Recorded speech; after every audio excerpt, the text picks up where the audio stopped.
Halata naman sa inyo, yung iba, sanay na. Iba, alam na yung gagawin. Yung iba, nangangapa pa. Okay lang yan, kasi nga, kaya tayo nasa training. Para malaman natin kung paano yung hinahanap ng ginagawa. So ako muna, magko-comment ako base sa mga nakita ko.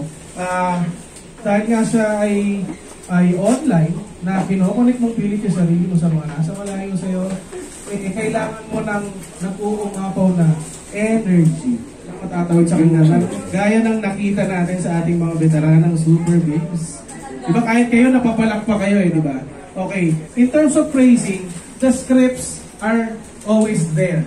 Na sinulat siya ng walang tono. So it's up to the host kung paano niya bibigyan ng buhay at tamang phrasing yung kailangan sabihin. Diba? Kasi hindi naman masusulat kung paano, diba? We can always just lagay lang ng kama kung saan pwede. Pero yung magbibigay ng kaluluwa, okay, may kaluluwa na. Doon sa skills, nasa sa inyo. Okay, merong nakagawa naman. Si Eleanor. Yun yung tamang phrasing. Oo. Special mention ba yun, boss? Lahat naman yun. Pero yun talaga yung tamang phrasing. Yes. Boss din?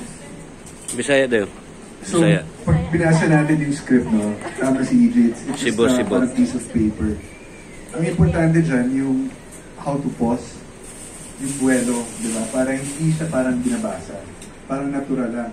I saw si Tim kanina, yan, tama yung ginawa mo. Na magpupause ka, buwelo ka, and you try to feel whatever's written there, di ba?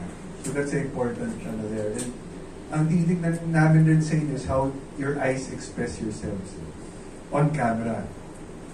Iwasan yung nag-flow, nag-aano yung eyebrows. Kasi parang hindi positive tignan ng camera. So, palagi yun ang smile, palagi yung masaya. Kasi sandali lang kayo on camera. If i-approve yung schedule nyo, it's just 15 minutes per pair. So, you can give your all for 15 minutes, tapos pahinga kayo. Kaya iwasan lang natin yung nagdidikit yung eyebrows. Yun lang.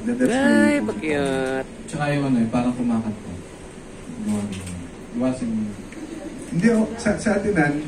Kasi sa yun sa live natin sa studio, wala nang microphone. So naka-headwork kayo lang.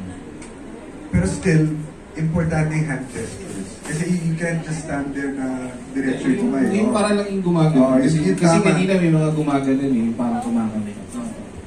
May tamang execution yun. Alam ko kung saan nagagaling si Boss Mix. May magic na binibigay yung body language sa host. Apple. Hindi nasa eyes yung sinasabi ni Boss Mix. Nandun yung